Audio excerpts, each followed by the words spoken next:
పాకిస్తాన్ ఇచ్చినటువంటి స్టేట్మెంట్ కూడా మీరు విన్నారు కదా, అసలు ఈ అటాక్ మాకు సంబంధం లేదు, ఇండియా ఇంటర్నల్ వార్ అంటుంది. బిగ్గెస్ట్ జోక్ అనుకోవాలా ఇది? అంటే ఇది గుమ్మడికాయల దొంగ భుజాన్ని తడుకున్నట్టు అన్నట్టు అవుతుంది. ఇది భారత ప్రభుత్వం ఏమైనా చెప్పిందా మీరు దీని కారకులని?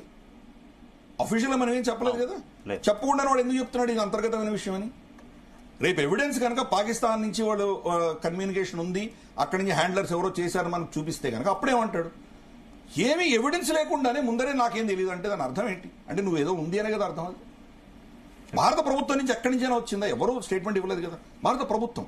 సరే మీడియా మనం ఆఫ్ కోర్స్ పాకిస్తాన్కి ఆల్రెడీ మనం వాళ్ళకి ఉరేసేసాం, అది వేరే విషయం. కానీ భారత ప్రభుత్వం నుంచి రాజ్నాథ్ సింగ్ గారు కానీ, అమిత్ షా గారు కానీ, మోదీ గారు కానీ, లేదా మనకు ఇతరత్ర మన spokes person foreign ministry spokes person కానీ, అజిత్ దోవల్ గారు కానీ ఎవరైనా స్టేట్మెంట్ ఇచ్చారా? ఏమన్నారు?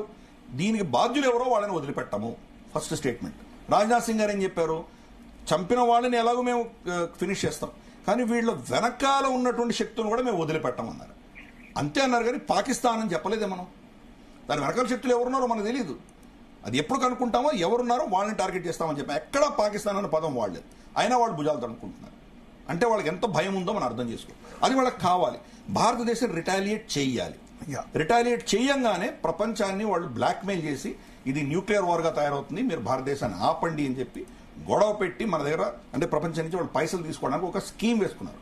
దాంతో ఏమవుతుందంటే మన దేశానికి విపత్కరమైన పరిస్థితి వచ్చింది. కాబట్టి మనం కొట్టుకోకూడదు, మనం అందరూ కలిసిపోవాలి, మన అందరూ ముస్లిమ్స్, మనం కాఫీర్ల మీద పడాలి, గజ్వాయి హిందూ చేయాలి అని చెప్పి వాళ్ళలో ఉన్నటువంటి అంతర్గత విభేదాలని కప్పిపుచ్చే దిశగా ఈ ప్రయత్నాలు జరుగుతున్నాయి.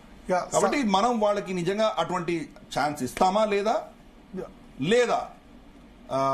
ఇతర వేరే విధంగా వాళ్ళకి దెబ్బ కొడతామన్నది వేచి చూడాలి. సో మనతో పాటు సాయి గారు కూడా ఫోన్ లైన్ లో సిద్ధంగా ఉన్నారు. సాయి గారు,